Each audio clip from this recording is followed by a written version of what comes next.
dirty friends. There was Brennan, Rice, and Clapper at the center, pushing all their shady friends. Here's a story of a man named Comey, with McCabe and Peter Strzok behind the scenes. They were framing while pretending they were righteous, using lies and fake machines. Till the one day when they all began colluding, and they knew they had to try and stop the Don. So they cooked up Russiagate and phony FISA. That's the way they all became the Berry Bunch. The Berry Bunch. The Berry Bunch. That's the way they became the Berry Bunch.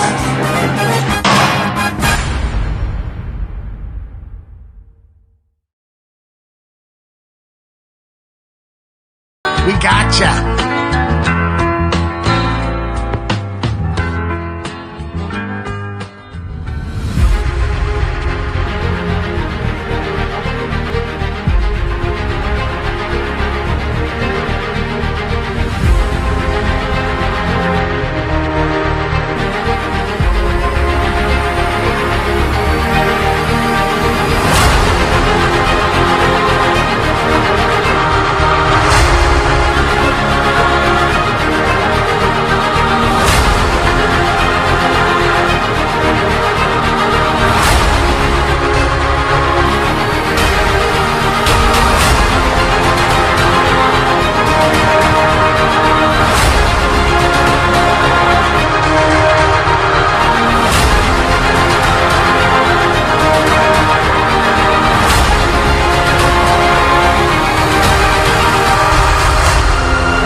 Everybody, Christopher McAdonald with the one Eric Caron. It is. I love your intro. I love the intro. Was that award-winning stuff or what? I mean, I think I should get an Oscar for that, man. I don't know this award-winning stuff. I would use another word, but it is Monday Night Smack. And it's no better man to have with the smack than the Eric Smack man, Caron himself. How are you doing, buddy? It's good to see you again tonight. I've been so grateful you could come tonight. I really am. No, it's always a privilege and an honor to be on with you.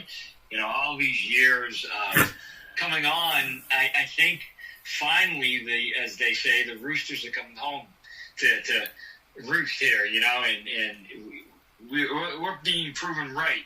It wasn't easy to say the things that you said and I've said in the past relating to the Democrat Party and Obama and Clinton's and Biden and what have you, and the Klan, if you will.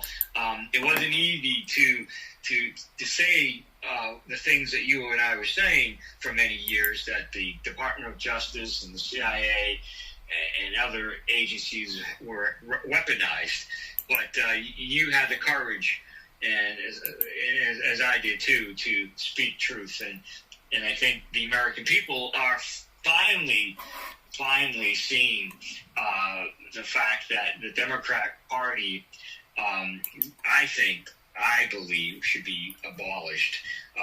Because of their actions all these years. No, I'm with you, bro. I'm totally with you. I guess the cynicism, though, is high out there because a lot of people don't believe that anything's actually going to be done. But we do have a news report tonight. John Solomon's reporting that Pam Bondi is basically sending this case, this Russia hoax case, to a grand jury tonight. It's actually being done in Florida, which is good news. It means it's not going to be handled by some liberal bunch of dummies up in D.C., and there may be actually some justice coming to some folks. I don't believe, my personal opinion, and I'll get yours on this, I don't believe Obama's going to see justice like we may think because of the immunity thing with the presidency. Sure. But I do believe he's guilty of sedition at the very least. But I tell you, these underlings, Eric, I tell you what it will do, if nothing else. It will tarnish his legacy to the point that everything that he did as president will come under scrutiny. And I'm not so sure that, the Dems always like to scream constitutional crisis under Trump. Brother, I'm telling you something. What Obama did was a constitutional crisis. And I'm not so sure if the right lawyer got a hold of this, that they couldn't make the case that Obama's presidency was a fraud. I mean, we've been wondering whether he's been born in Kenya for 15 years now. And, I'm wondering, but I do believe the underlings are nervous tonight because they don't have immunity. He does, but they don't, bro. And I think that, if this thing goes to a grand jury and you get a fair shake, who knows? Who knows what's coming? Yeah. What's your thoughts on all that? Yeah, well, Chris, and I know, I did criminal investigations as a special agent for the Department of Treasury and then for the Department of Homeland Security. And so my experience with grand juries is that, anybody, I say anybody, but it's relatively easy to indict someone.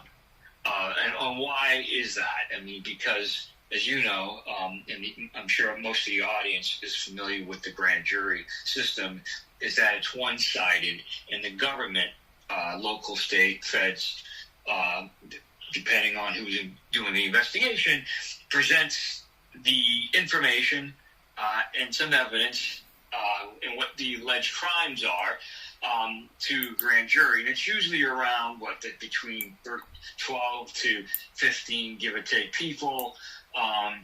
And so it's one-sided. So, a first-year law student can indict someone for the most part.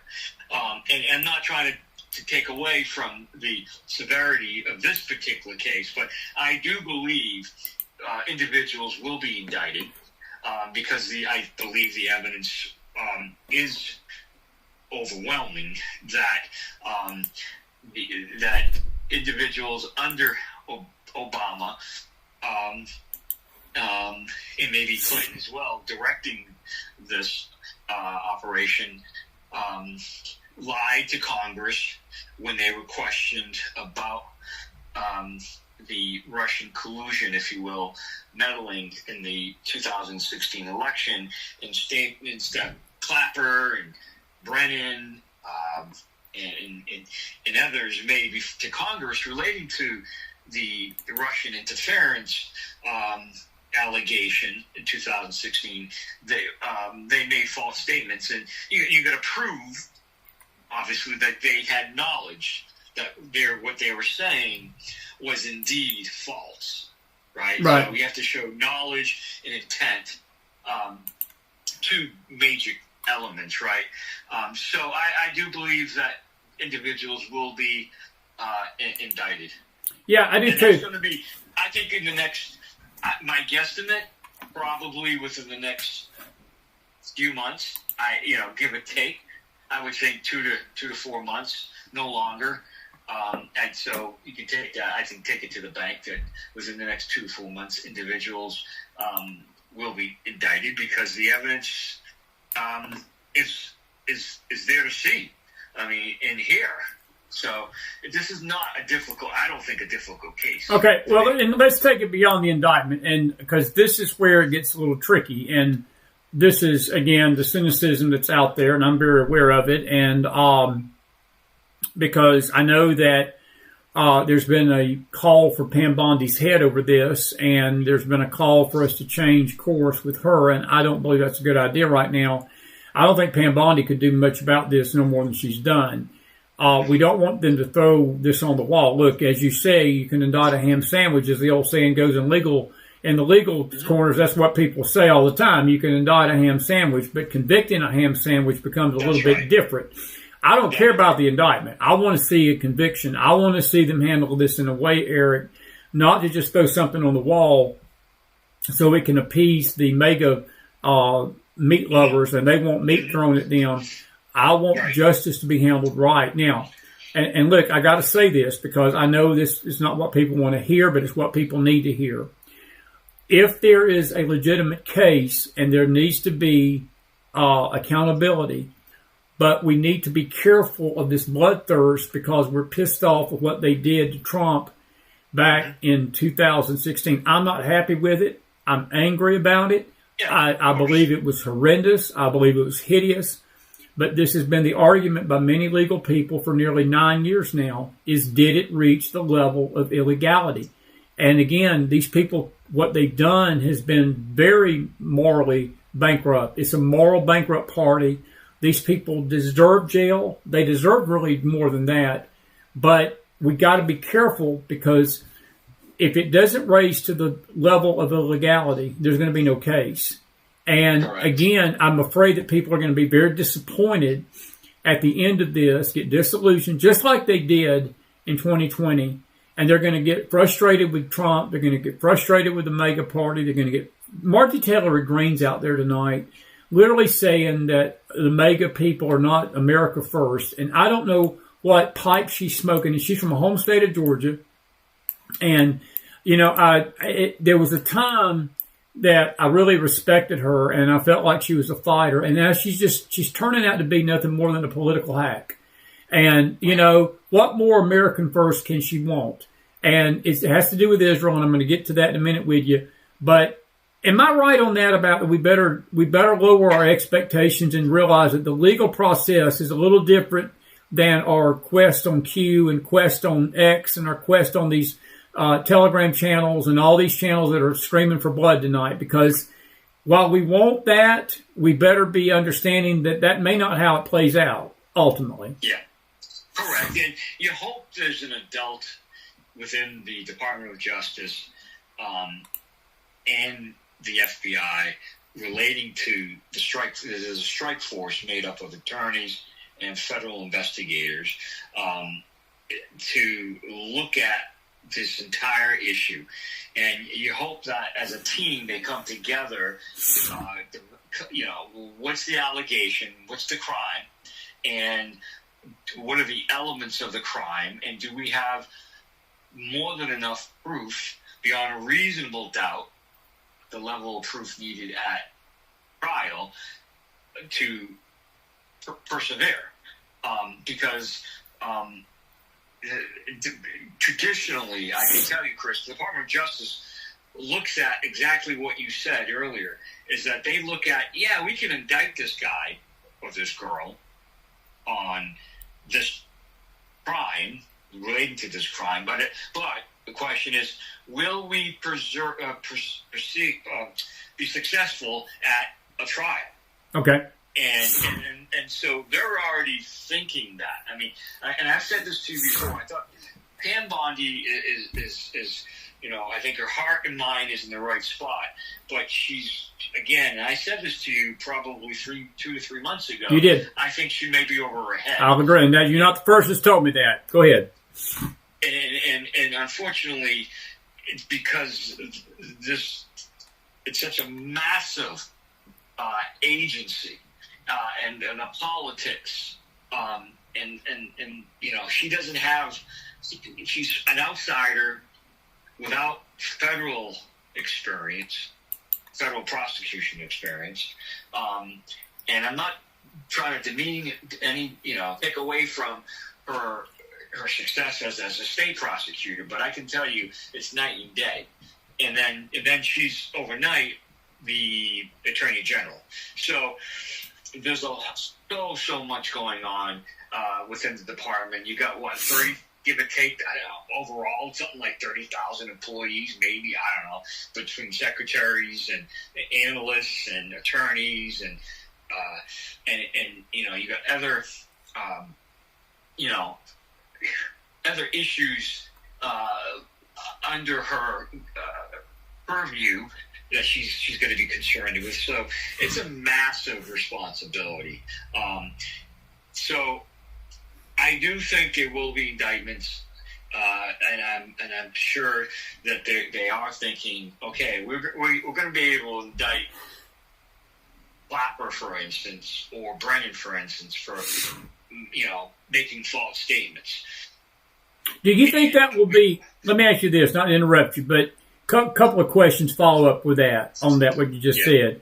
Number one, do you think that an indictment of somebody like Clapper and Brennan will satisfy the base that something's been done, or Comey, or, and I don't want low-hanging hanging fruit, but maybe a Comey, a Brennan, a Clapper, a Hillary Clinton, somebody like that may satisfy the thirst for this? Do you think that satisfies? And the other question I want to ask you is this about what you said about the indictments. Do you believe, in your experience with the Justice Department, that if they did not believe they could get a conviction, they would not even bring it up to a grand jury? Is that a fair statement too? Well, they wouldn't. They wouldn't ask for a bill. Okay. I mean, for a decision. They could present information, and present evidence to the grand jury. But if during the course of impaneling the grand jury, that's sitting, say, for a week or a month or longer, during that course, during those days and weeks, they're behind the scenes thinking, we're not sure if we're going to be able to be successful at trial. As we dig deeper and peel back the onion relating to a particular charge, because the grand jury has the ability to ask questions as well. And again, there's no defense in the room. It's a secret proceeding. It's a secret proceeding, but it's all one-sided. And so during the course of those weeks, they may say, hey, listen, our best evidence, the best evidence rule is something that is the cornerstone of their federal prosecution. What's our best evidence? Fair enough. So it's I think they will indict because they feel confident they will, be successful during the course of the trial. And I do think that people in America will say, hey, thank God, because these people, Clapper, Brennan, Comey, are significant, people at the table, sitting around table with Barack Obama and Joe Biden. These people are certainly at the tip of the spear, and I think the American people deserve, in my opinion, to hear the truth. I'll agree. The truth. Totally agree. And this the party, and I've said this to you before. The Democrat Party has been conducting these numerous overt and covert operations within the United States, and it's harmed America physically, and it's harmed the core principles of America, and so yes, the American people want to see that our system of justice works now. And I believe they will see it. Let me ask you some names. I'm going to run some names by you. Give me a yes or no if their chances of being indicted are greater than 50%. Christopher Wray. I don't know. Okay. James Comey. I believe so. James Clapper. Yes. John Brennan. And Brennan. Yes. Okay. How about Loretta Lynch? That's a good one. Yeah. Yeah, I think she's up to her neck deep in this, Eric. I think she needs to be indicted. I'm giving you names that I believe need to be indicted, and I'm just curious how you feel how the chances are. Bill and Hillary Clinton. Yeah. I mean, we know that the Clintons, the Steele dossiers, everybody knows now, and didn't want to believe it, couldn't believe it that the dossier that was bought and paid for by the Clintons. And what do they know? When do they know it? I got another name for you. This one may be strange. John Durham and Jeff Sessions. What did they know? Derek, what I'm seeing tonight, what I've been seeing, buddy, not to interrupt you again, but what I've been seeing is that it is evident that these documents that Tulsi Gabbard declassified was open to the attorney generals of the United States with Bill Barr and Jeff Sessions. They saw this crap, Eric, and they let this facade go on and tear the country and tear Trump into pieces and sit by and did nothing. I'm more mad at Sessions tonight than I even was back in 2016, 2017, 2018 when he was letting this stuff go on. I'm mad tonight that him and Bill Barr didn't put a stop to this. This could have been stopped, man, in that first term. In its heels. It wouldn't even have lasted 3 weeks if they'd have just done their stupid jobs. And politics. Is it politics? Yeah. I think, you're talking about Sessions and Bill Barr. These are insiders. These are people in D.C., and they've been in D.C. for, 30 years. And, they go to cocktail parties with all these people we mentioned. They run in the same circles. They know the CIA is at the heart of all of this. And they rather not upset the cart, the apple cart. And it gets kind of messy, Chris. It gets kind of messy, when you want to indict friends and associates. These people go to meetings together. They have a lunch together. They go to dinner parties together. They go to the embassies together. They vacation probably together. To a degree. And they want to be, in the know, and they want to have, having lunch with Hillary Clinton or vacationing or what have you. So, yeah, it's to me, I agree with what you're saying. Bill Barr, Session, and others. Susan Rice is another. Susan Rice was another name I was about to bring up. She needs to be there. Right. I mean, so they're the part. All of them are in the inner circle, right? And you got to ask, what did they know? When did they know it? Because Susan, the bottom line is everybody's starting to see this now. But you knew it. I knew it years ago. That they basically used our intelligence agencies. Oh yeah. And weaponized it for their own political purposes. That's it. That's all. Yep. That's what they did. Elementary, my dear Watson. That's the bottom line. And that you can't do. And yes, I believe people should go to jail on that. I mean, even the mishandling of classified documents by Hillary Clinton. Exactly right. Come on. The whole Comey, what happened with her should be. People should go to jail on that particular investigation because Loretta Lynch? You mentioned her name? Yeah. So her and Comey were at the tip of the spear relating to the Hillary Clinton mishandling, having a server at her house of classified documents at her house. You got to be kidding me. Anybody else would have gone to jail. Well, I was about to say, you would go to jail, bro. You're a former federal agent. You don't think you'd be in prison tonight? You'd be shining that switchedonlife.com flashlight from a jail cell. You'd be sending me Morse code signals from a jail cell tonight.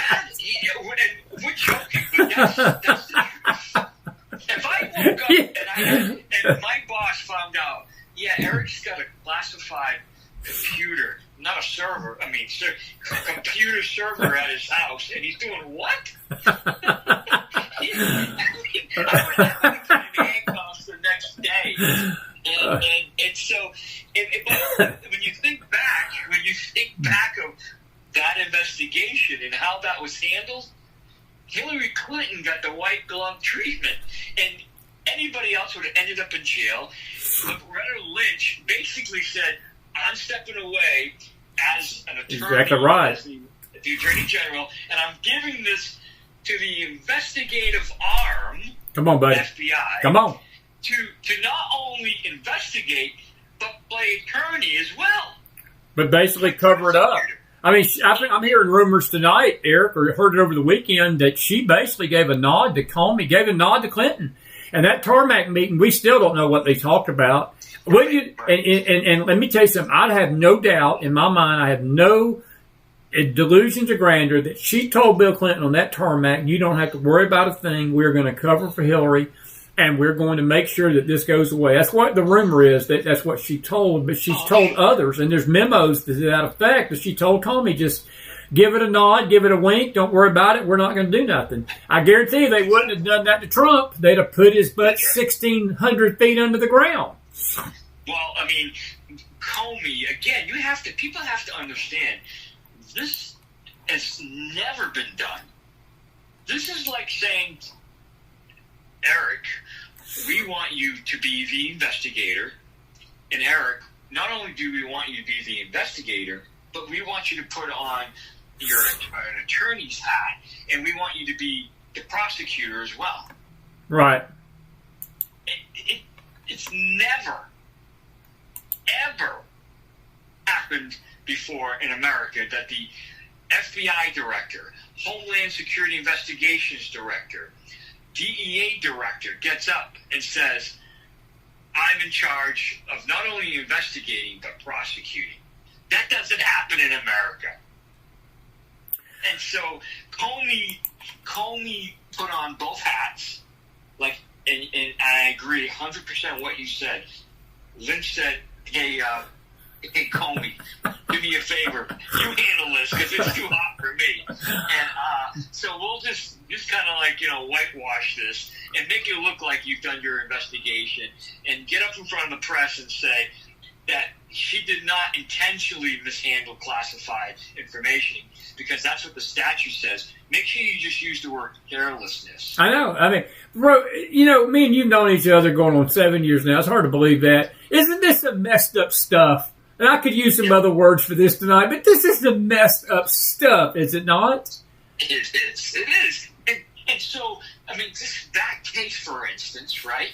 That particular case, think about, and I want your audience to think about, the fact of the matter is, it is extremely now difficult, and I don't know of many cases, if at all, that have been brought by the Department of Justice relating to the mishandling of classified documents by contractors and others. It's been a few years. Why? Because I now, as a defense attorney, I got the Hillary Clinton defense. Absolutely. Absolutely, you do. And so I can stand up to the jury if my client gets indicted for the mishandling of classified documents, intentionally mishandling classified documents, for whatever, nefarious reasons. We'll say nefarious, but they maybe not. My attorney will get up in court and say, ladies and gentlemen of the jury, my client did exactly what Hillary Clinton did. Yeah, he was careless. Eric was careless in bringing home classified documents, or he had a server, but he was careless. I agree. But he meant no harm. He wasn't intentionally harming America. So I got the Hillary Clinton defense all day long. And so this undermines our security by allowing Hillary Clinton not to plead guilty to anything. If that was me or you, anybody else, you would have said, yeah, you know what I did was stupid, and I'm not going to, I may not go to jail, which, and I'll pop a plea, but the Department of Justice would have gone to my attorney and said, listen, we got Eric by you know what. So here's the evidence. So we need him to plead guilty, at least on one count of intentionally mishandling classified documents, and he'll do 6 months probation or a year in the can with good time, but whatever. Because why? Because now the rest of the world, the rest of the people in the country, sees that there's consequences to my actions. Right now, good people, bad people, people who make mistakes, they got the Hillary Clinton defense. That's why we need, in all these issues that we raised, the false statements to the FISA court, the false statements to Congress, et cetera, et cetera, et cetera, the false statements to FBI agents will say. It all has to, it has to be consequences. Now, I'm glad you said that, because I want to ask you this. We're going to move on to something else after this. I could talk to you about this all night, but I got some other fish to fry with you tonight before we leave. How far does this reach? Does this reach into the FISA courts and these judges? And how about the media, Eric? How about the media's complicity? And I'm going to tie something into this tonight. We're going to talk about it a little bit, about what's going on in Texas tonight, the redistricting map, and these cowardly Dems are leaving the state. Abbott is saying we're going to come prosecute you. And I heard him today on, I think it was Dana Perino's show, and he said, look, he said, this is about bribery. He said, I think that we've got evidence that these Democrats were being paid money to leave. And wouldn't it be peachy if it would be uncovered that the media was being paid money by these politicians to lie? Does that raise to a criminal level and the media's complicity in this? And how about these judges? Wouldn't it be peachy if we found out there was money being passed to these FISA court judges to do what they did to Trump? Eric, what they did to President Trump, and that's not just as a presidential candidate, but as a citizen, was as hideous and as unconstitutional and as evil and wicked as anything I've seen done to an American citizen in the history of this republic. And I'm telling you, my friend, if they get away with this crap, I am full-blown committed to believing that they will do this again. If they get in power and they're not stopped this time, they will pull this crap again on the next person they believe is a threat to them like they know Trump is tonight. Yeah, well, amen. And I hear what you're saying, and I agree. That's why it's so important that there's consequences for bad behavior. Absolutely. And that's why it's consequences against Hillary Clinton for the mishandling of classified documents. They should be. And Brennan and Comey and Clapper for basically lying to Congress, lying to the FBI that they were involved in a covert operation to undermine the sitting president. And this was information kind of warfare, psyops, a special ops type of operation against a candidate and then the President Trump. I mean, again, as we've talked about in the past, this type of stuff you see in Africa, where I've gone to about a dozen times in the last few years. Right. I mean, Bro, I don't even think these Africans don't even do stuff like, are you kidding me? We don't even see this stuff in Africa, man. The third world countries are looking at us tonight and it's like, man, y'all are rewriting the book on this. These tyrants and these dictators in these nations, man, they're taking a page out of this. They're like, man, you Americans, y'all do it right, don't you, when y'all try to subvert a government, correct? Yeah, and we'll be reading about this, man, when we're like rocking and ruling in a rocking chair up into our 80s. Like, do you remember, Chris, when this happened? Do you remember when Comey came out and said he wasn't going to prosecute, but he was an FBI director? He doesn't prosecute, but he came out and said we won't prosecute. I mean, do you remember all this stuff? Yeah. And yeah, the false statements, the affidavits that were prepared from the FISA courts that they knew that they had false information in those applications. Is that not illegal? Yeah. Is that not illegal? Of course, because Chris, I mean, I've done affidavits. You gotta raise the right hand and say, and swear on them. Right. You swear that the information, again, very much like a grand jury way, is that it's one-sided. I'm the investigator. I'm the case agent. I go out, gather the information relating to an alleged crime, and it's a 15-page document, or could be longer, that here's the crime, here's the allegations, and, here's some proof. And we don't put the whole, we don't outline all the evidence because that type of document can be discoverable. So we kind of like keep it just enough information that the judge gives us a search warrant. But it's one-sided. And then it gets unsealed. Right. In a criminal case, usually gets unsealed when the defense attorney gets it. And these types of, in the FISA court, these are secret proceedings. Again, but it's one-sided. And so Comey obviously knows this, and the people under him. So they just put, as much BS in it, in those affidavits. Raise the right hand. You swear the information in this affidavit is true and all that good stuff. Yeah, I do. And then great. And, most FISA warrants do not. most of them at the time, if you look back, anybody can Google this, but Google how many affidavits get denied for Pfizer. And 99% of them get approved. Let me ask you this. Scale of 1 to 10, 10 being likely this happened, 1 being a possibility it didn't happen. You think money was passed in these cases between the politicians and the judges? Do you think there was bribes in this? Do you think people were being paid to do this? By the Clinton campaign. Let me just lay it at Hillary's door. How much of the money from that Clinton Foundation went to these people? Well, She had to pay for the dossier. We know she did that. How much money else was paid to do all this stuff? Chris, you raise a great point. I mean, it wouldn't shock me at this stage because, these judges are appointed by Bill and Hillary and other Democrats. And if I can get through a cutout, a third person, if I can get to the judge and say, hey, Judge, this particular issue is, Mrs. Clinton would really like you to do X, Y, and Z.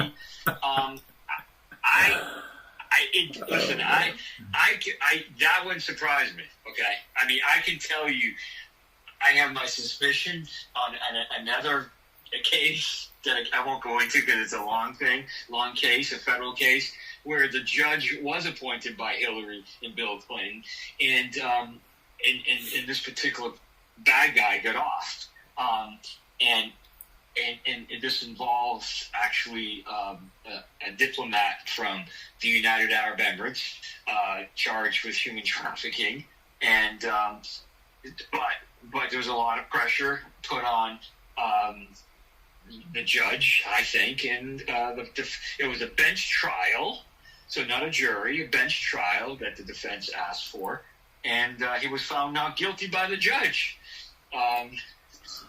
Well, yeah, I mean, is it possible? Okay, it's possible. It sure is possible. Fair enough. On the side, the judge is getting his palm greased. Well, it's going to be an interesting few weeks. We'll see what plays out. But I do want to just say this to the audience tonight, and hang in there with us, folks. We'll take your questions later tonight. But I will say this, Eric. I think that people need to be very careful not to get their expectations up too high, because we've seen this movie play out before. And we've seen, people get really excited that things were going to happen. I think the difference is now Trump's in office, and I don't think he is going to let any stone go unturned without them trying to do something. We'll see. Yeah. We'll see how it plays out. I think, look, me and you are in 1,000,000% agreement. Something needs to be done, and something should be done. These people broke the law. They do what they did. They discriminated. Violation of constitutional rights, civil rights of President Trump, Melania. Merrick Garland should be in jail tonight. Joe Biden should be in jail tonight. Eric Holder should be in jail tonight. The entire Obama Justice Department needs to be in jail. Every underling, I don't care who they are. Peter Strzok should be in jail. Lisa Page should be in jail. All of them. Yeah. McCabe, all of them. And I don't have any sympathy for any of them. And all these people, James Clapper and John Brennan, whatever his name is out there crying like a bunch of wussy babies and a bunch of girls and sissies tonight because they've gotten their hand caught in the cookie jar, which we always knew their hand was in the cookie jar. Cry me a freaking river, because I really don't care. And I hope they are nervous tonight, because what they put this country through, what they put President Trump through, what they put Melania Trump through, what they put his kids through, what they put every one of us in this nation through was criminal. Criminal.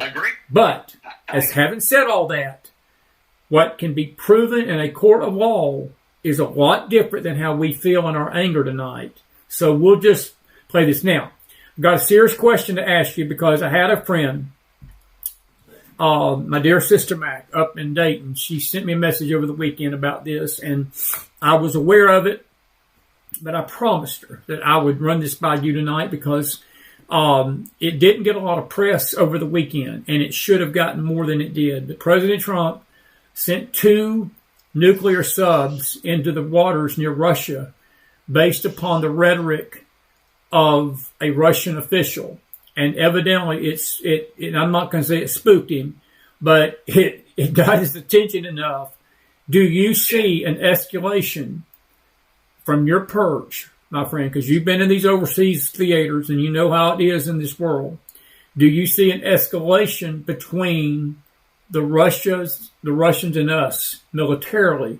Are we headed for something? Steve Wyckoff is in an emergency trip tonight to Moscow because the sanctions kick in 2 days. If Russia don't come to the table with Ukraine this week, these sanctions are going to hit hard. Do you see a Russian response, and could it be military? You know, I hope, obviously not. I lean towards that this is a chess game, and that Trump is signaling to Putin that he has to come to the table and be an honest negotiator with Ukraine, and that this is basically a signal to the Russian government, the Russian people, that America is tired of playing Mr. Nice, and wants to see action now. So I don't, in my heart, in mind, I think this is part of a larger, say, chess game, and we'll see if Putin blinks. Are you concerned by what Trump did this weekend? I mean, I don't know if you. Of course. I was when I heard about it, I was like, whoa, because Trump's not one to do knee-jerk stuff. I know people think he is, but he's not. He's a very calculated individual, and he thinks these things through. And there was something in that statement, though, that made him do this. And I don't want to cry the sky's falling tonight, and I'm not going to generate panic. But I will say this: it should catch our. And the media was absolutely. There was a few channels. I tell you what the only coverage they got was the left was mocking him for doing it. And when the left mocks him, that tells me that what he did was right. Right. That tells me what he did was right. When the left says it's the wrong thing to do, that's when I know that what he did was right. But then you step back and you say, okay, well, if what he did was right, we'll send nuclear submarines into the oceans off the Russian coast. That's not a good thing, Caron. I'm just saying, we South Georgia boys, we're just common sense people, man. And that's just common sense. I don't think that's a good thing tonight, is it? No, it's not. I mean, it's not. And I think we'll see more sanctions from the Treasury Department. But, hey, let's face it. Honestly, sanctions really don't work. I don't think. I mean, and because there's so many loopholes in the law to drive a Mack truck through, that they know how to get around. That's true. And I've been involved in these types of cases involving they call them sanction busting, and how they divert and look at they have attorneys all over the world looking at the law, looking at sanctions, saying, okay, we'll do it this way. We'll send it to, we'll send it to India. India will do something to it and send it to Russia.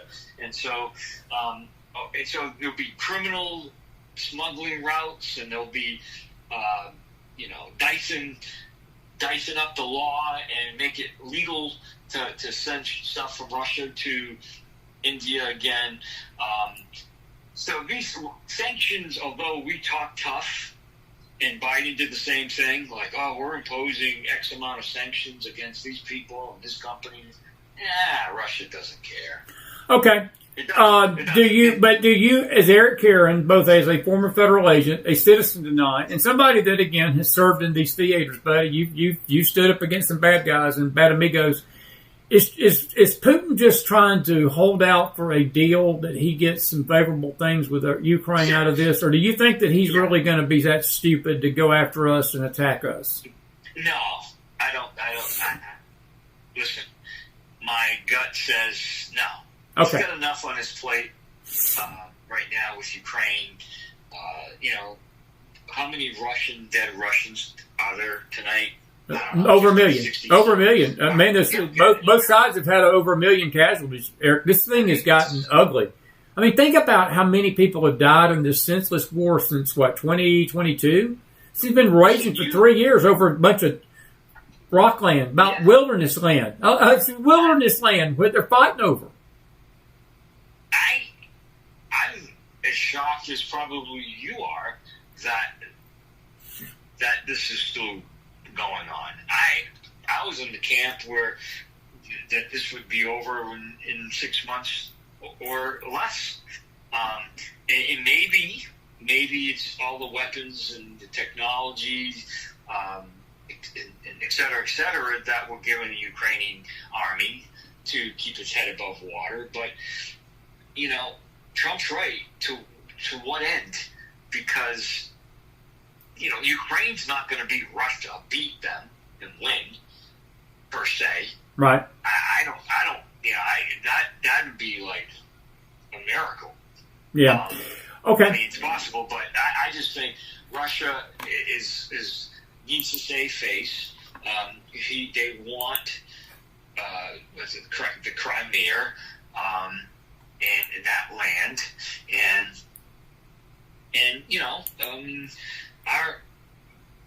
Trump's working overtime on Russia. He's determined to get these people to the table to end this. Okay. And I believe sending these submarines, although it is kind of a shocking move to send nuclear submarines in that direction, it's going to get Putin's attention along with the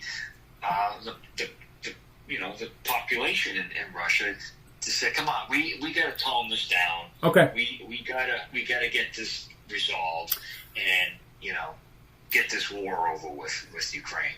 If we go to war with Russia, I'm going to come hunt you down, and I'm going to say, you owe me some clown chowder for being wrong, dog. I'm just saying, man. Oh, man. I'm just messing with you a little bit there. Hey, a couple of other things real quick tonight. We got about 10, 15 minutes with you. Thank you for coming on tonight, man. I really appreciate you. You don't know how much of a dear friend you are to me. And I want to ask you a couple of things as we turn our attention to the Middle East tonight. It's a two-pronged question. The first part of it has to do with something that happened today. And it shocked a lot of people, even people on the right. I was watching the Twitter world today. We talked about it on a radio program. And President Trump issued an executive order today that basically is saying that any state or any city that boycotts Israel, and people were all freaking out about this, and they acted like it was some kind of Nazi salute to Israel, that if you don't pledge allegiance to Israel, we're not going to give you federal money in a disaster. And that's not what this was about. But what he was really targeting was this BDS movement, this boycott movement that has been raging in this country for years. And it's tied to the Palestinians. And the very people that are screaming it's anti-American, they're basically not recognizing that what Trump is going against is the anti-Semitic movement of the BDS movement that is trying to cripple Israel's economy. There's been 46,000 businesses, Eric. Saw a report today, I'm not sure how accurate it was. Since October the 7th, I want you to think about this, man. 46,000 businesses in Israel have gone bankrupt because of what happened in the Gaza. And there's so much blood libel tonight. There is so much lies. There are so much misinformation. I'm seething about an email I got this summer, and somebody said, well, do you think Israel was out of line attacking Iran?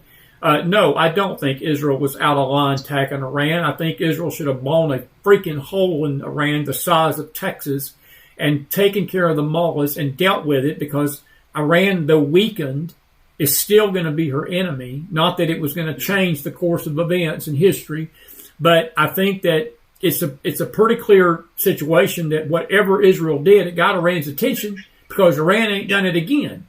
But this is the other part of this question that's a little bit more complicated. There is a louder call, and it came up all of a sudden last week out of the blue. France gets up and tells Israel that they are going to support and go before the UN in September and vote for a Palestinian state. England followed. I read a report tonight out of the World Israel News that there's a Democratic caucus that is screaming at Trump and screaming loud that he should recognize the state, Palestinian state. Now, Trump has swore up and down he's not going to do it. But now it's not just Democrats, Eric. You got Marjorie Taylor Greene. You've got Matt Gaetz. You've got Tucker Carlson. You've got Candace Owens. You've got some of the biggest influencers on the internet. You've got Congress people that are basically telling us that if we stand for Israel, that we are somehow anti-American. I totally, vehemently disagree. And I believe that what Trump did was right. It's not trying to alienate people and cut aid off from states that don't give a whole salute to Israel. But what it is doing is if you're going to invest and you're going to come against Israel's economy, our friend, then we're going to make sure you don't get disaster funds because, Eric, that's wrong. It's morally wrong, and it's not how we do business. But these states are doing it, and it's really tied to this BDS movement that is pushing for the same Palestinian state that these countries are. Now, I said a lot there, and I'm going to give you a chance to sort of digest that and give me your take on it. I think what Trump's doing is right. I know it looks like he's trying to force companies to support Israel. That's not his goal here. And I want to make it clear to that. What say you, buddy? There's a lot there. As you know, this whole BDS movement is a boycott against Israel, and they think that this boycott is going to end the occupation of the Palestinian territories by Israel, right? And give them equal rights and of Palestine. Again, we Americans have short memories, and we seen what's happened. We saw what happened on October 7th with our own eyes. Over 1,000 Israelis died. Right. It was essentially 1,200. Essentially, they're 9/11, and the Palestinian PLO and other groups supported by Iran was behind that attack, and so we have to keep pressure, if you will, on the Palestinian and the PLO and other terror groups that are still on the ground there, still planning to attack and kill Jews. I think this type of BDS movement only harms Israel, and it harms America as well. Because the Palestinian people are being governed by a terror organization. Correct. There's no Correct. There's no doubt about that. And correct. And so we can't support. Come on. We can't support a terror organization. Come on, buddy. Come on. That kills babies. Come on. And rapes children and women and put babies in ovens. And they continue to vow the destruction of Israel and the United States of America. So, yeah, it's a concern, and a major concern. And Trump's taking the gloves off, and he's the only president in our lifetime, with the intestinal fortitude to go after Iran, who's supporting the various terror groups in the Middle East, including the terror groups in Palestine, killing Jews and killing America. Trump said, I'm taking the gloves off. We're going to do our best to deliver a 1-2 punch, and he did. Iran is hurting. So I'm all for destroying Hamas and the other terror groups that are on the ground right now as we speak in the West Bank. So, amen to Trump, and are you in agreement with what he did? Are you with me on this, that this was not some kind of pressure on states to support Israel's political structure, but it was a direct response to this BDS boycott of these groups and all these companies that are trying to bankrupt Israel's businesses, and especially since October the 7th. And Eric, this BDS movement has been going on for almost 10 years now. This is not something new. And as you said, Trump's the only one that has stood up to it, and as he should stand up to it. And are you okay with that? I mean, I don't see anything wrong. I don't think what he did was wrong. I know it's not the way the attitude is out there tonight. The attitude out there tonight is that Trump sold America out to Israel, and that's absolutely false. Like everything else out there in that freaking world of la-la land on the internet. Trump's the only one president standing up, again, to American colleges and universities that are supporting BDS. That's exactly right. Come on. He's the only president that says, listen, we're giving you hundreds of millions of dollars in financial support, aid, and you're supporting the BDS movement that's responsible for killing people. You're aiding and abetting a terror organization. So no, we will not allow Harvard to have a tax-exempt status if they continue to support BDS, or Yale, or any other college that is discriminating against Jews and not protecting Jews on campus. I mean, look at New York. Just, when you scratch your head, you're like, what world do I live in that kids can't go to class in America because they're afraid of their lives? And so, yeah, Trump's spot on. Keep doing what he's doing relating to Israel, and keep the pressure on. Keep the pressure on the both sides, but keep the pressure on the Palestinian people to rise up and govern themselves. Hopefully without Hamas influence, but time will tell. Yeah. I mean, has it shocked you, buddy? And we'll wrap this up here in a minute. But has it shocked you the amount of anti-Semitism that has hit this country over the last maybe year? I've been shocked. I have to tell you, I guess I'm not shocked. Let me change that. I guess what I've been shocked about is where it's coming from. I just, these social media influencers, man, and some of these congressmen, and I have been absolutely floored of where it's coming from. I'm just curious your take on that. I've been absolutely shocked. Well, it's a conspiracy when you say that you got for instance, we'll say the universities who are making, with a B, billions of dollars and supporting BDS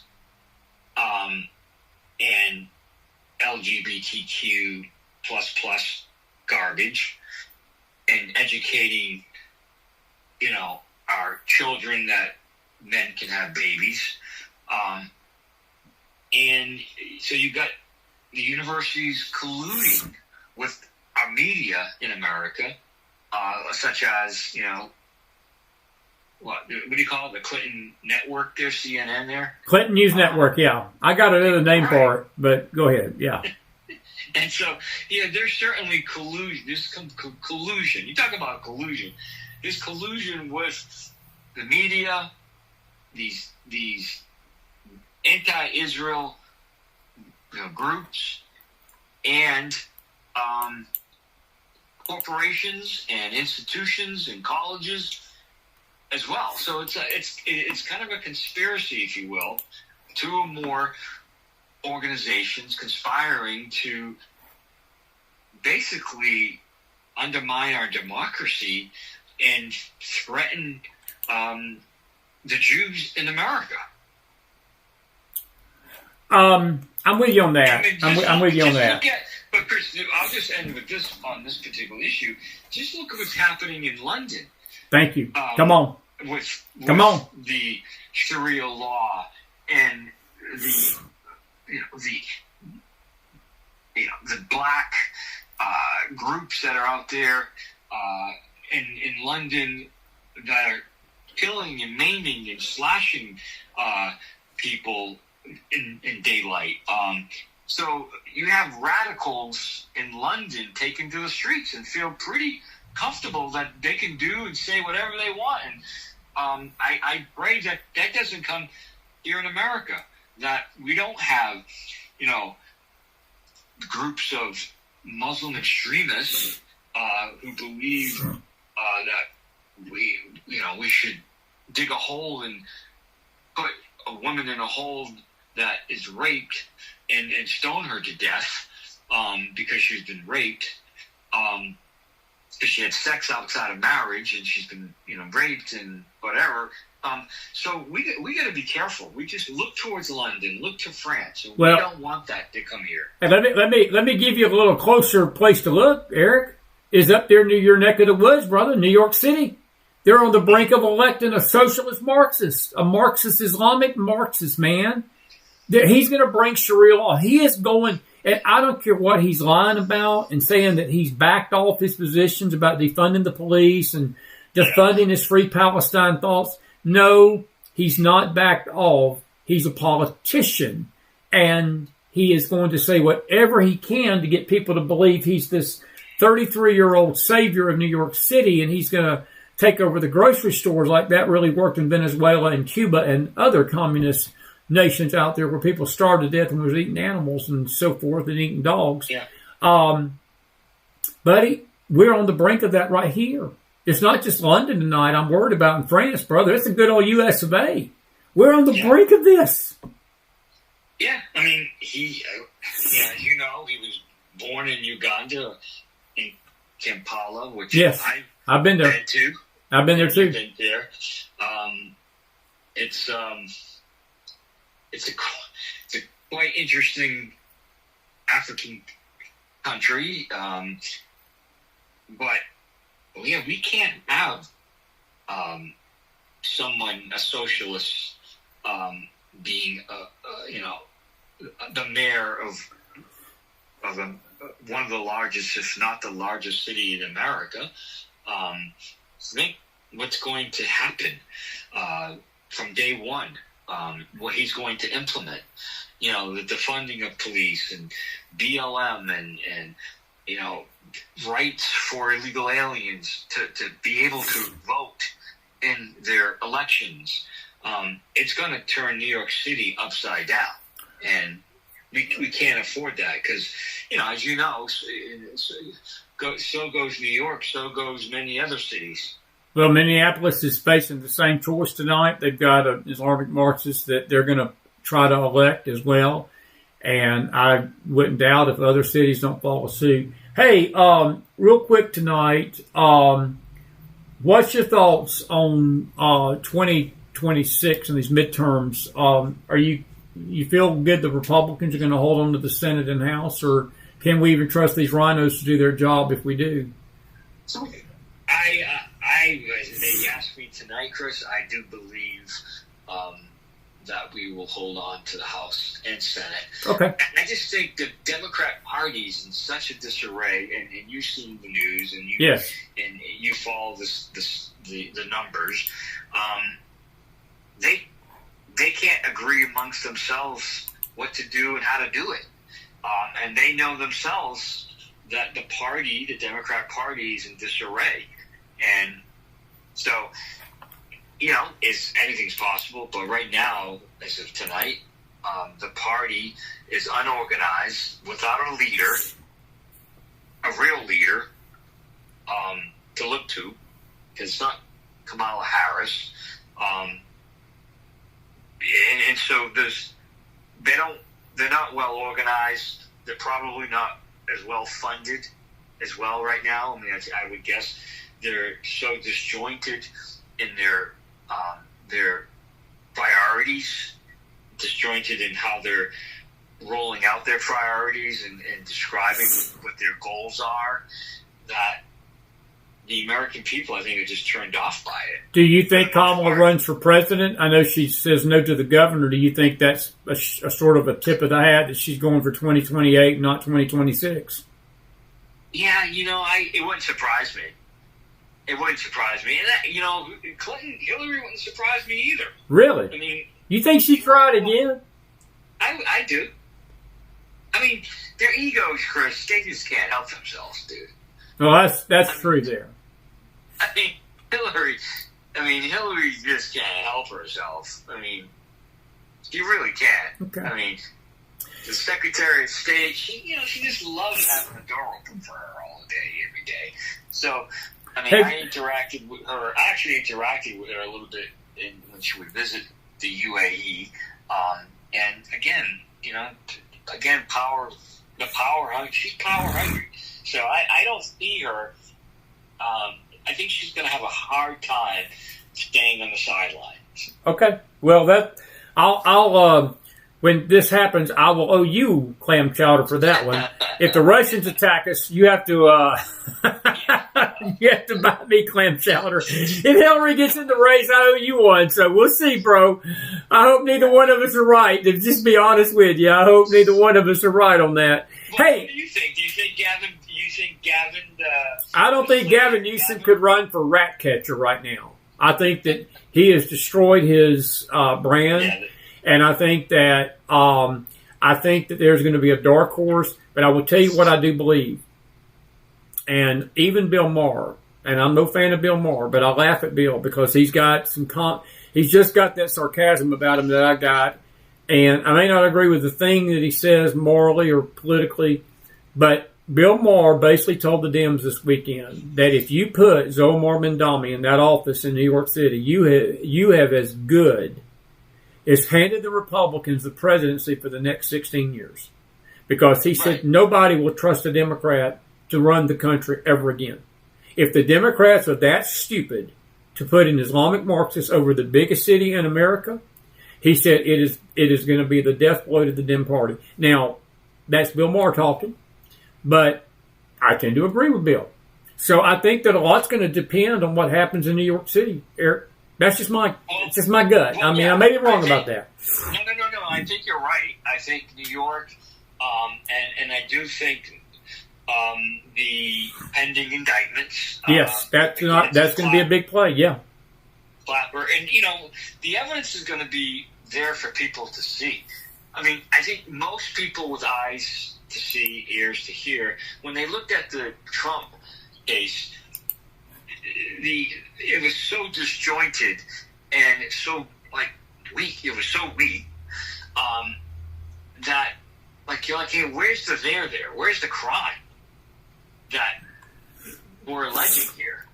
And I think that this Department of Justice will lay out the case for these individuals that they conspired to, because I'm sure there was a conspiracy. I think there's going to be a charge of a false statement, but I think there's going to be a conspiracy charge as well, which is and I think it's a 10-year prison sentence. I'll take 10 years. I think any of us would take 5. At this point, you know what I think? I think that even if they get convicted, okay, and the judge don't even throw the book at them, I think that's all we're wanting, is to put these people on record as being the criminals and the crooks and the freaking seditious bastards that they are.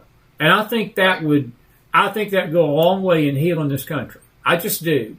Cleo makes a good point out there tonight. She says that the money for Kamala won't be there for 2028 because the Dems already lost millions of dollars on them, man. They put millions of dollars into a sinking ship in 2024. They'd have to be the dumbest bunch of, well, we just said they are the dumbest bunch, so I guess that's sort of an oxymoron. Maybe they want to give some more millions to Kamala H., right, buddy? Just flush it down the toilet. Flush it down the toilet, man. All right. Well, listen, man, I'll think of a million questions after we get off this phone. And listen, I want you to hang loose with me because depending on what happens over the next few weeks, we'll get you back on.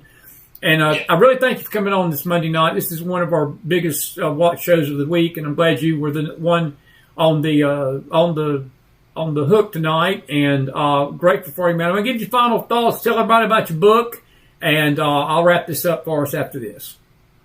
Well, it's always a privilege, Chris, and you and I have had the courage to say some of the things that we say relating to the mishandling of our government. It can be difficult, but we look at the information, we look at the evidence, and someone has to speak truth. And I can tell you, like you, I've been demonized for speaking the truth in my heart, and I'm sure you have as well. And so I appreciate the platform that you've given me to share my thoughts relating to the Biden crime family and relating to the Hillary Clinton mishandling of classified information, and on and on and on. So, I appreciate that, Chris. Yeah, and any visitors, any of your viewers interested in knowing more about me, just go to switchedonlife.com, and the book is there. It's a glimpse behind the badge. It's great book. Yeah, and it's dedicated to all Leos. So friends out there that are interested in knowing more about law enforcement and the struggles that we have to endure, pick up a copy or give me a call. I'd love to sign it and get it to you. You can order them through my website as well. And I've been doing more public speaking. I have a gig coming up this month at a local YMCA here in Wareham, Massachusetts. Okay. And to share the art of fighting without fighting, and some tips to stay safe and how to make good choices by staying switched on. So okay. I appreciate the opportunity, Chris. No, not a problem. Now listen, you grow some hair, so next time I see you. But I'm just telling you, by the way, your neighbor, the old lady, she continues to email me 4 years after I've met you, or 5 years, 6 years, 7 years, to tell Caron to stop flashing that switchedonlife.com flashlight on that toboggan into my room at night. You're not letting her sleep. So I just told her I'd pass it along. I told her I couldn't promise that you wouldn't keep doing it. But I just want you to know your neighbor is, still asking me about that, you flashing your flashlight into her room. I'm just saying, bro. I love you, man. Listen, I'll see you soon. I'm still better looking than you. I know you better looking than me. That's all right, man. That's all right. My hair's, when I go bald, we'll have to do a Zoom together, man. When I go bald, we'll just call it the Ball Zoom Boys, or the Ball Mac Boys, or something like that. So I don't know. Hey, man, good stuff tonight. I appreciate you. I'm going to say goodnight to these folks, and Eric Caron, everybody, switchedonlife.com. Hey, I'll be in touch with you, okay? And we'll see you soon. Chris. Bless you, Eric. Thank you, man. Bless you. Eric Caron, everybody. Oh, Eric Caron is one of those guests that the Lord himself, I'm not joking about this. The Lord himself brought Eric Caron to us. I was at a CPAC event. This was back in 2019. And I was with another network at the time, sort of part-time on the side. At that time, the Mac Files was about a year old. And I went to the CPAC. It was mid-2018, actually. It wasn't 2019. It was 2018, so late 2018. And we were just getting on our feet then. And the individual that was holding the booth down for that network did not want to interview Eric. They didn't think Eric was that big a deal. She said, so why don't you interview him? So I did. And we had the best time, and we stayed in touch, and we've been in touch since. We became instant friends, and he's been a regular on our network for 7, almost 8 years now. And you see why, because he's one of the best. He's a good guy. He's one of the good guys, former federal agent. I'm grateful for him tonight. And we always have a good time talking with him. A lot of fire in that house. A lot of fire in that house. And anyway, all righty, good stuff. Good stuff, good stuff, good stuff. And I did get it right. Switchedonlife.com. I was holding my breath with the .com.org. A couple of, if you got any comments or questions tonight, go ahead and put them in the house. I'll take another 10 minutes and we will take your questions tonight. This is John Solomon tonight. I want to say, did we get this downloaded? Yes, we did. This is John Solomon on the indictments and the grand jury that is being seated tonight in Florida. Roll the tape. This is a major development. We told you last week that Pam Bondi, the Attorney General, had given permission for a strike force to begin. That's a very specific tool the Justice Department uses on major conspiracies. And we told you then we would know it was getting serious when the grand jury jumped into action. We now know that a grand jury will be impaneled. Most likely, my sources are telling me, it could be in Florida, where the raid of President Trump's Mar-a-Lago home happened. So that is the very latest. You can check it out at Just News. We're going to have a whole lot more on that over the course of the next. And he will. John Solomon is one of the best. He is one of the few channels that we follow. We're working on a brand new website. It's called themcfilesr.com.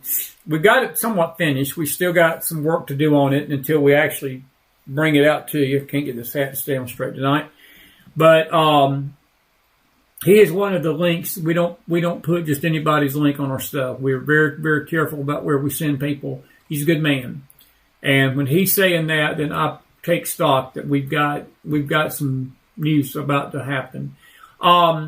Anyway, we'll see where that plays out, but we got some other things. Carol says a lot can happen between now and 28. Hillary could be in jail. Anything is possible. That is so true. That is so true, buddy. I'll agree with that. I will totally agree with that sentiment. Dennis says, with all the quakes and eruptions going on in Russia, I don't think they want war. Dennis, maybe.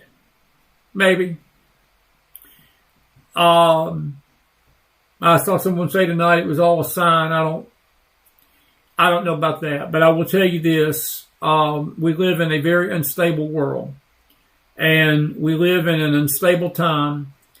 I think that my gut, I tend to agree with Eric. I just think Putin, if this was Joe Biden in office and this was anybody else other than Trump, I would believe that he would do more. I tend to believe they don't want war. The last part of that I do, but I don't think it's because of the quakes and eruptions. I don't think Putin gives two bit pins about that. All Putin wants is world domination. There's been rumblings that he's trying to invade other nations in that Baltic region. I will tell you this, I don't think that he wants to do that. I think that Trump's not going to let him do that. I just think as a nation we need to be aware that Trump sent 2 nuclear submarines to the Baltic Sea up in that area of the world, the Bering Sea, I should say, right off the Alaska coast. And that's not without significance. So I don't know. Only God knows what's up. We need to pray. I'll put it like this, Dennis. We need to pray about those quakes. We need to pray about the shaking on the earth.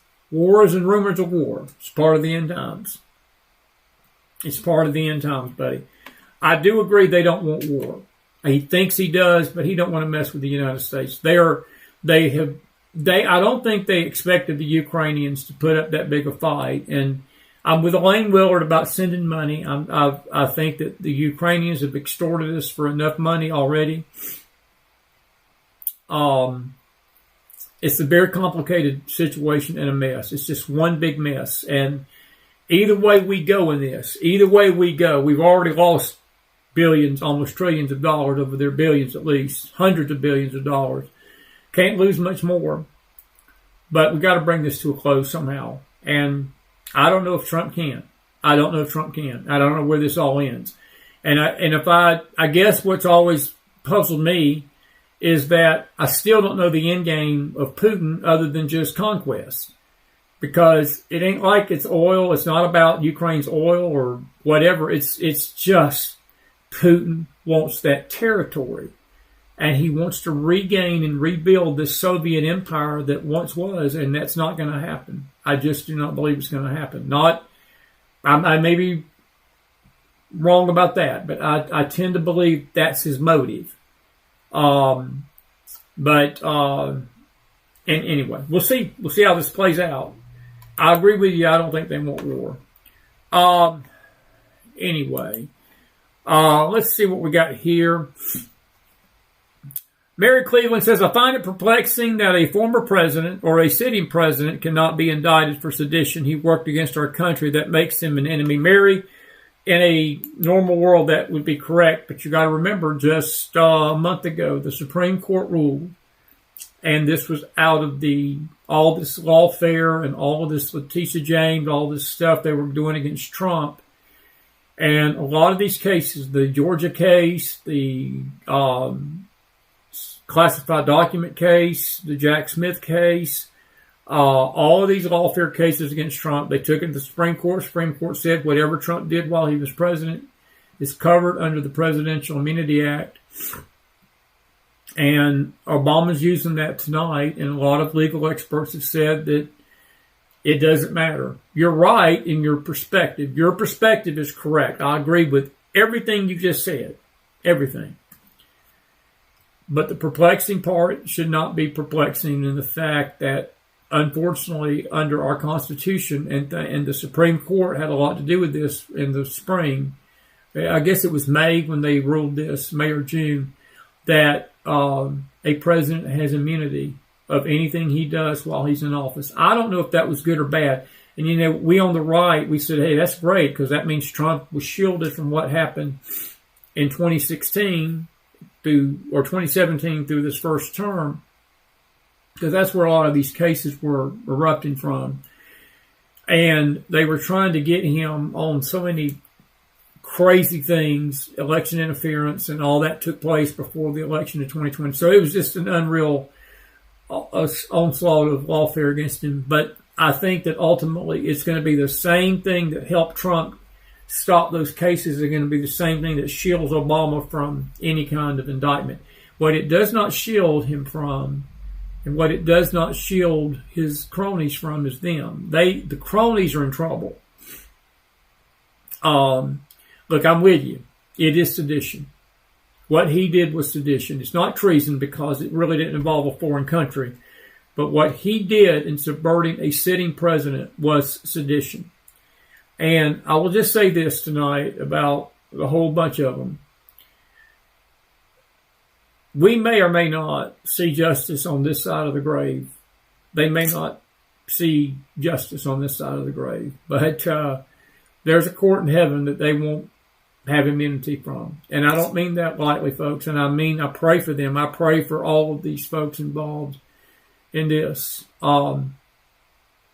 Look, we've got a very unstable country tonight. I've come to realize that each day that goes by, we are in an unstable situation in this nation. I know there's a lot of good things happening. I know the economy is getting ready to percolate again. Trump has shut this border off. I mean, we don't have this influx of illegals. We're getting some great trade deals. We are seeing a return to patriotism in our country. People are proud to be an American again, it seems. There's just a lot of great things politically, patriotically, that are happening. But these same forces that have tried to destroy this country, folks, for nearly 3 decades, going back to the 80s and 90s, they've not gone anywhere. And they're still out there tonight. And we have got one of the most violent societies. And we've got one of the most violent nations that you could ever see. I've never seen so much lawlessness. We've not done a McJustice show in a long time. And we need to, because it would take me, if I just did an hour and did nothing but play video, not even say nothing, just play video of that I've collected over these last just few months of criminal behavior and people stealing, people hitting cops, attacking cops, this kidnapping. We played the video of Friday night. This was an illegal alien that just, basically this young girl was at the play area of a mall. Her daddy was sitting right there. She walks away without him even realizing she's walked away just a few feet. He wasn't even 10 feet. This illegal alien comes up and grabs the girl. And thank God that the mother saw him with her in the store. It was a miracle. I mean, that could have ended with that child being kidnapped and gone and worse. God knows what would have happened to that child. God knows. That was a close call. Those parents are fortunate tonight that that child is safe. But many parents have not been so lucky. And we have had rape. We have had murder. We have had assault. We have had kidnappings. We have had fentanyl. We've had drugs. We've had kidnappings and shoplifting. I've never seen a time when people just do not care about the law. They go into these department stores, and I watched a video the other day. A girl, I'm not joking, had a shopping cart full of stolen goods and was running out of the store into this van and was just throwing stuff. And she didn't care if it was falling on the ground, but she was getting as much stuff in that van as she could to be